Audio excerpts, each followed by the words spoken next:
Olá, que prazer, que alegria nós podermos nos encontrar aqui no Café e Fé.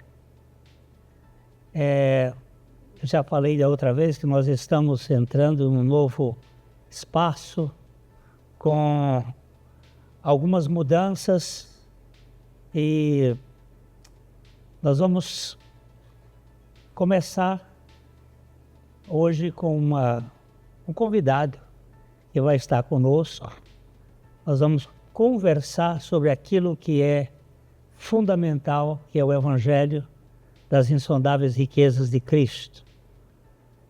Os links de nossas redes sociais, eles estão aí na sua tela, para que você possa conhecer mais o nosso material. Você sabe que a gente conta com você, com a sua participação, você como um aliado, um parceiro, e a gente gostaria muito que você pudesse orar conosco, orar por nós, porque a oração é exatamente aquilo que faz com que as coisas no reino de Deus aconteçam.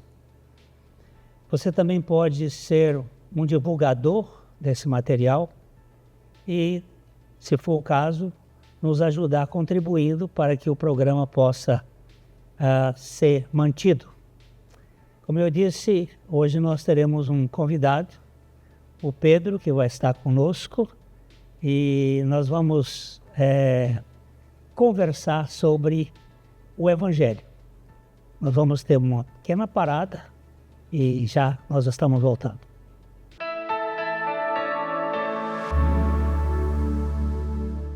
Ótica Higienópolis. Há 35 anos no mercado óptico de Londrina, sempre com novidades em produtos e tecnologia.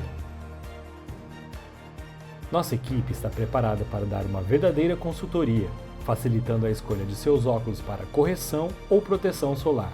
Ajuste de óculos personalizados, respeitando o conforto e anatomia do seu rosto. Ótica Higienópolis. Avenida Higienópolis, 346, em Londrina.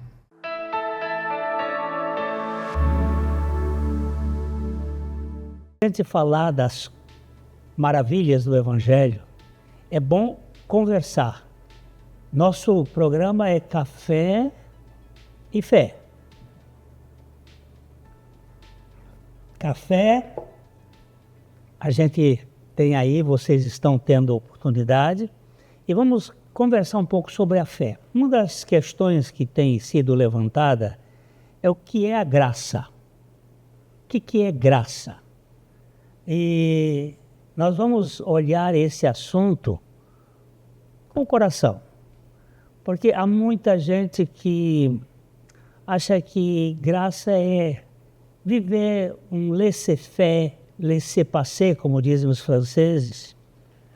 Deixa como está para ver como é que fica. Uhum. É uma espécie de vivência relaxada. Mas o que é graça? O que você entende por graça, Pedro? Pastor, primeiramente gostaria de agradecer ao Senhor pelo convite. É um privilégio nós estarmos aqui para compartilharmos a palavra de Deus, do Evangelho, das insondáveis riquezas de Cristo. E a graça é aquela que nos alcançou, né? Então nós sabemos que a graça, ela não se mistura tanto com a religiosidade, ela não se mistura com o mérito humano, e ela também não se mistura com a libertinagem, né? Então, assim como o Senhor tem inicialmente pontuado aqui, a graça de Deus, ela também nos ensina e nos educa a vivermos segundo a vontade de Deus, né? É isso aí. Eu gosto muito de uma frase de Santo Agostinho.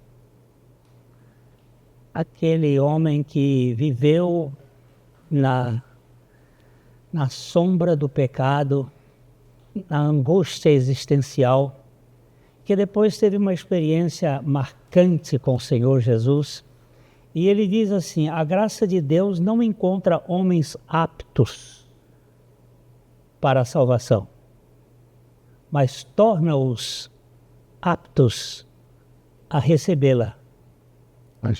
Ela é uma ação de Deus para o coração do homem. Então nós temos o apóstolo João dizendo assim: o verbo se fez carne e habitou entre nós. Cheio de quê?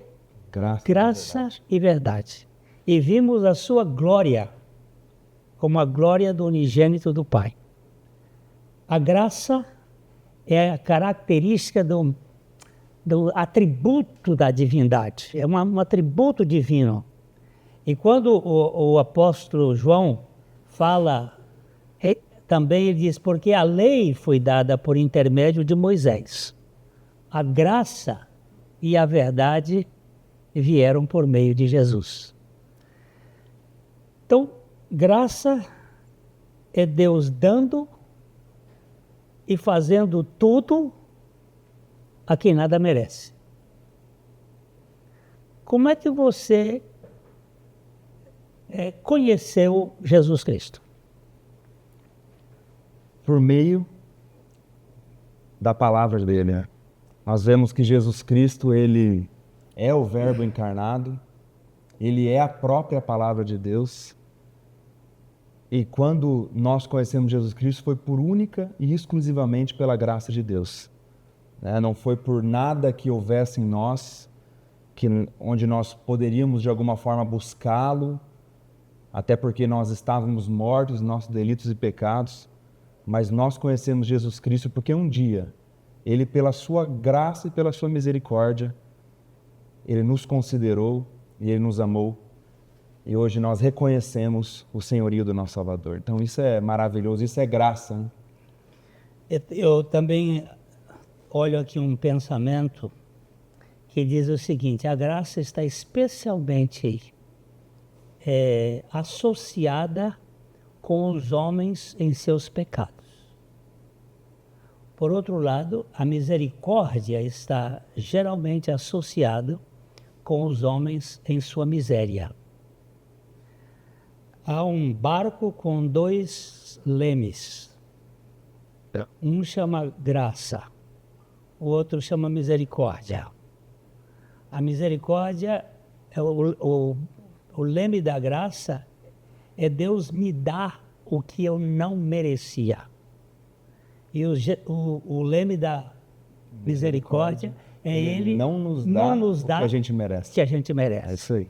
Então, essas duas realidades fazem a gente entender que a obra mais profunda que Deus tem para nós foi realizada na cruz, onde a justiça de Deus se cumpre perfeitamente por meio da misericórdia de Deus.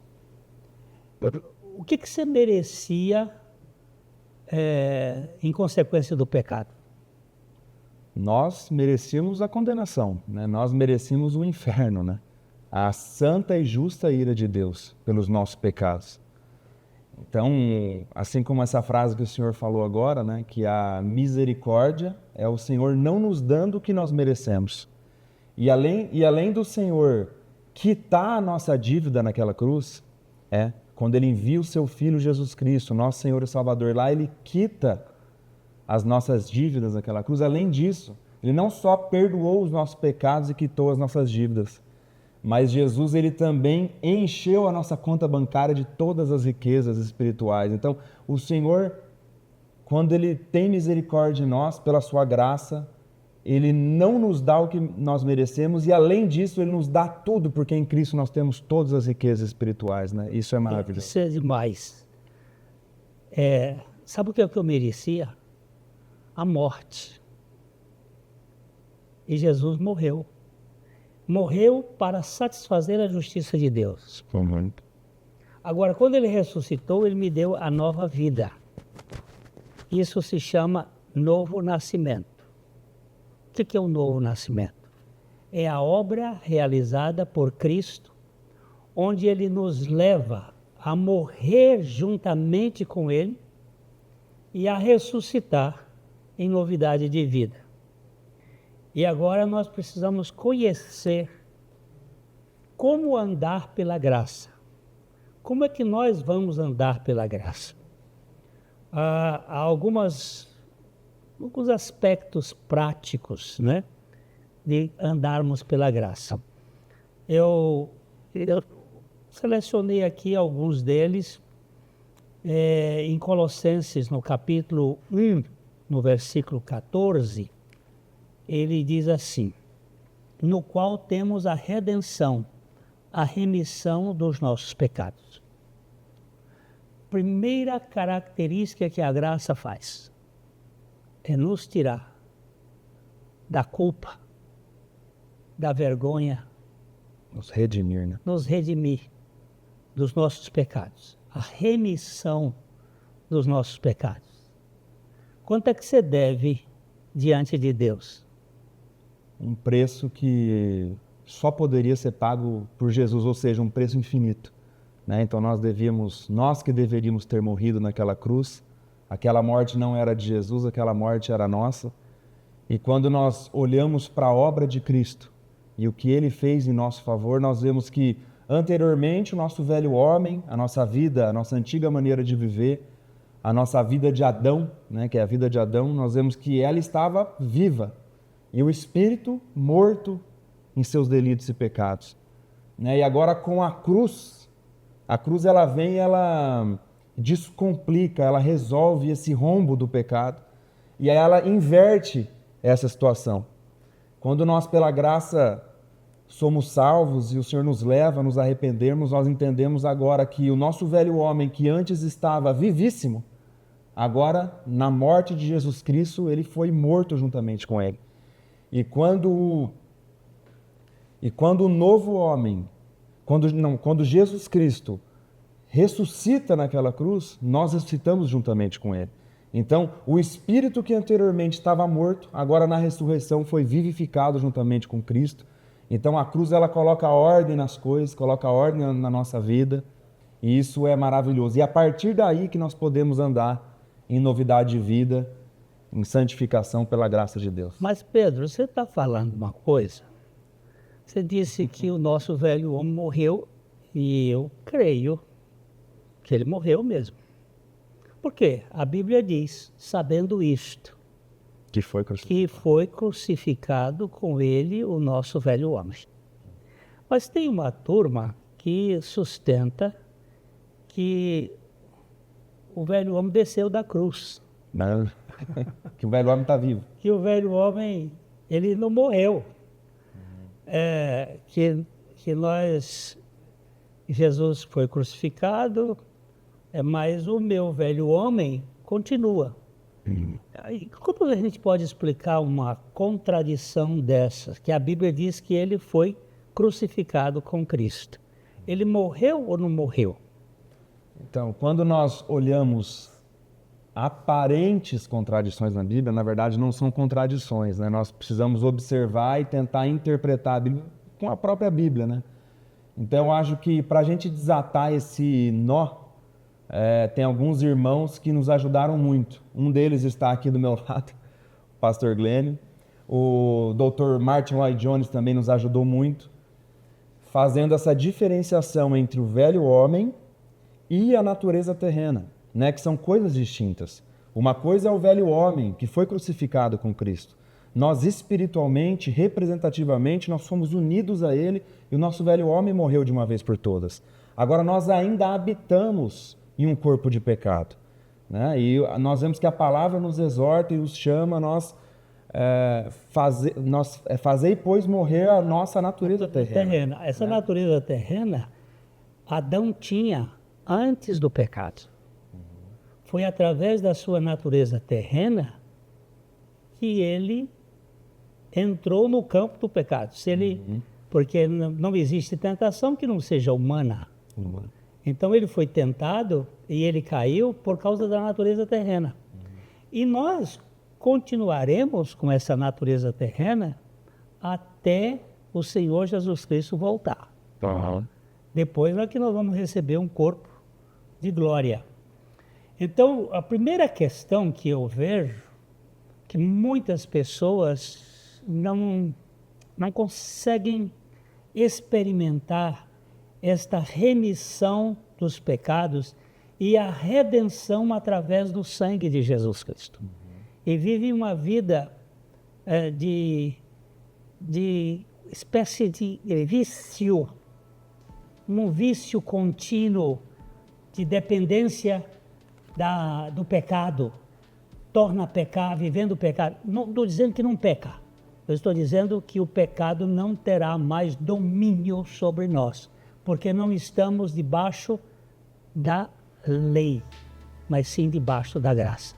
Nós vamos dar uma parada pequenininha aqui e já nós voltamos para conversar mais.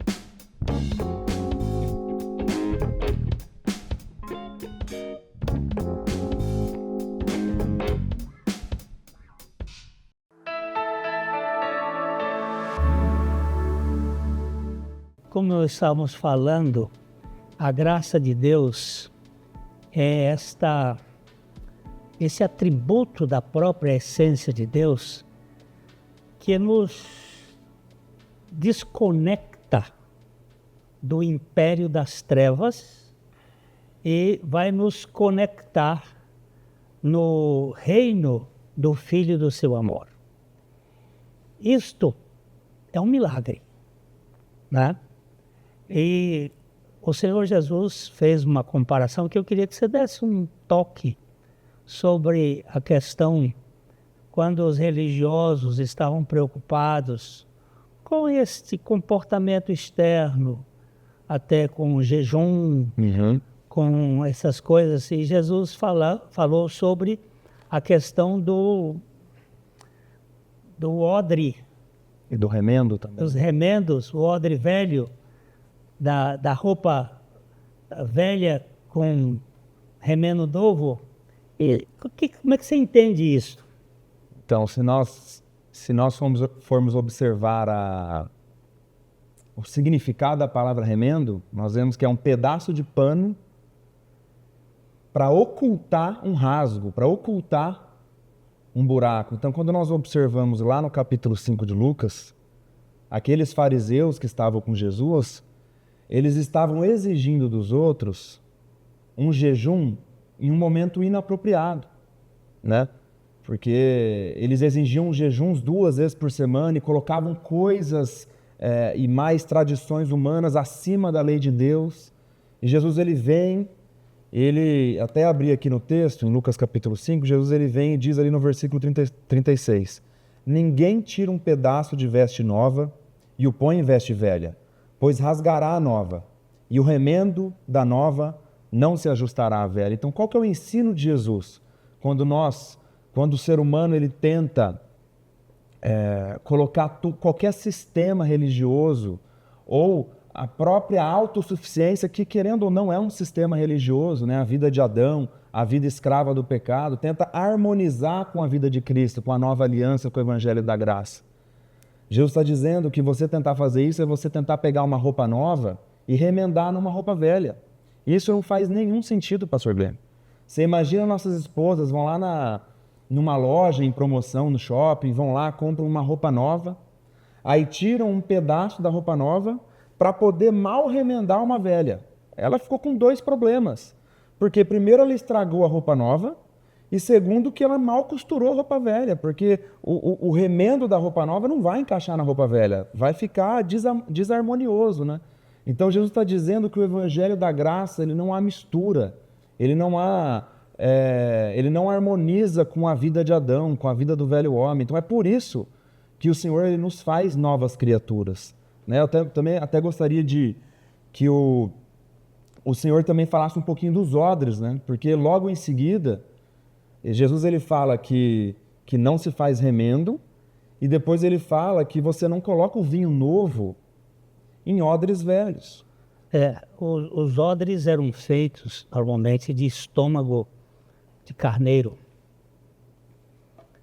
e eles eram tratados e você pegava o vinho e colocava naquele odre tratado, curtido, e ele ficava ali durante um tempo, envelhecendo, o vinho vai tendo a fermentação e o odre vai se expandindo. No ano seguinte, você tomou o vinho aquele ano, no ano seguinte você pegava e colocava vinho novo naquele odre já usado, aquele odre velho. O que acontecia? O vinho novo ia se expandir, Fermentava, né? fermentava e rompia o odre. O que Jesus estava dizendo é que a religiosidade judaica, ela havia perdido a sua contemporaneidade, ela tinha se tornado caduca, ela envelheceu e ela não ia aguentar a força do evangelho. A religião não suporta o poder do evangelho porque ele vai quebrar todas aquelas amarras que são colocadas de legalismo na vida das pessoas. O evangelho liberta totalmente. Então, nem a roupa velha suporta a roupa nova, porque fica o buraco maior, nem o odre velho suporta o vinho novo. Não suporta o cristianismo. Por isso que ele tem um projeto que é transformar o homem totalmente. Ele fazer novo. Ele substituir o adanismo pelo cristianismo. O velho Adão tem que morrer e Cristo tem que ser a nossa vida. E o que me parece, pastor Glenn, é que aquelas pessoas ali que estavam com Jesus, eles estavam confundindo as sombras com a realidade, né? E quando a gente olha para a definição do remendo, né? Que ele é uma coisa que você faz para ocultar um buraco, para ocultar um rasgo, né? E quando nós olhamos para o buraco do ser humano, para o rasgo do ser humano, qual que é? O pecado. É a antiga vida, né? Uma vida de iniquidade. E você tentar ocultar esse problema do pecado, esse rasgo do pecado, esse buraco do velho homem, com tradições orais, com sistemas fora de Cristo. Não funciona. Não funciona. Ele não se harmoniza e aí a palavra mostra que é um grande desperdício. Porque se você tentar colocar um vinho novo num odre velho, primeiro você perde o vinho, porque o odre velho não vai aguentar e vai rasgar. Você perde o vinho e vai se derramar no chão. E você também perde o odre, porque ele também não tem mais aquela elasticidade. Eu gostaria de perguntar para o senhor, pastor, porque algumas pessoas, elas vêm e dizem assim, olha, mas eu não tenho nada a ver com os fariseus, eu não sou um religioso daquela época, o que isso tem a ver comigo? Então, como o senhor pode nos mostrar aqui, nos falar, como que a autossuficiência humana também é um sistema religioso? Né? O farisaísmo não é daquele tempo. Ele continua, porque é a natureza humana. É a natureza humana. A egocentralidade, a autonomia, a independência de Deus faz parte da natureza caída do homem. Eu quero me bastar. Eu quero ser dono do meu nariz. E isso é que é o formato do processo religioso. A graça tem que desmanchar isto. Ninguém consegue desmanchar isto, a não ser o Senhor Jesus pela sua graça.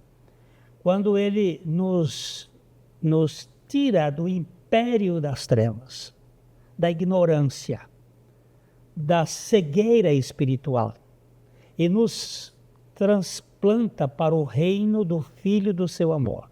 É aqui que nós vamos encontrar a dimensão da nossa aceitação. Hoje se usa muito, você tem que aceitar Jesus como seu Salvador. Mas não é você e nem eu que o aceitamos.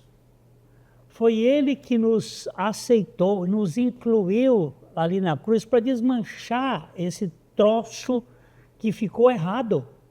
Nós somos detentores de uma natureza absolutamente incompatível com a vida. Nós vivemos irritados, nervosos, brigando, amargurados, com raiva, batendo uns nos outros. Isso não é da vida, isso é do pecado.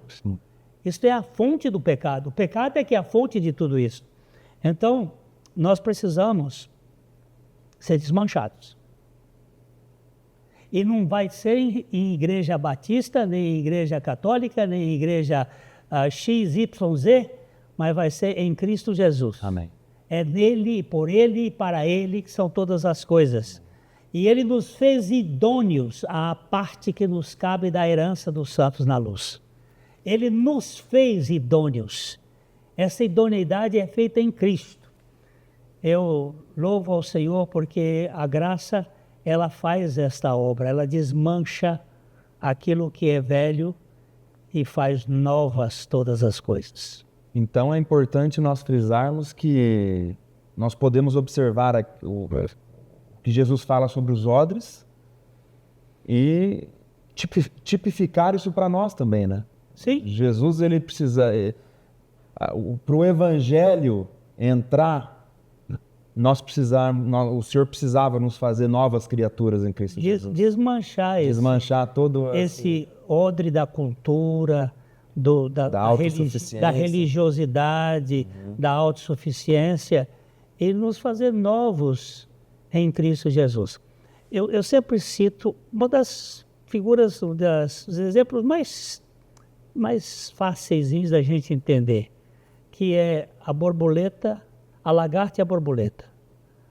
Você pega uma lagarta, ela se destrói, ela vive arrastando, ela queima quem passa por perto. A lagarta é um animalzinho nocivo. Mas o que acontece? Por alguma razão ela se anida lá numa planta e começa a cuspir ódio sobre ela, e aquela frase de Jesus: aquele que odeia a sua vida vai preservar para a vida eterna. E ela morre para a vida de lagarta e ressuscita para a vida de borboleta. Eu acho esse exemplo simples. E a metanoia, ou o arrependimento, nada mais é do que isto. É que em Cristo nós somos transformados. Quem fez isso? A graça. A graça. Que é Deus nos libertando dessa coisa pesada que nós vivemos, dessa religiosidade cansativa que leva tanto peso para a vida das pessoas. Eu vou lembrar só uma coisa de Jesus aqui, quando ele disse para vocês que estão cansados, vocês que estão sobrecarregados, venham a mim e eu vou aliviar vocês. Tomem sobre vocês o meu jugo, a minha canga, e aprendam de mim, que sou manso e humilde de coração, e vocês vão encontrar descanso para a alma de vocês, porque o meu jugo é suave, E meu fardo é leve. Amém. Sabe qual é o jugo dele? A cruz que ele morreu por mim e por você, e ressuscitou para ser a nossa vida. Amém. Pedro, muito obrigado por estar conosco aqui. Eu espero em outras ocasiões contar com você. E nós vamos aqui deixar aquele nosso abraço de coração para coração. E até a próxima, se o Senhor assim permitir.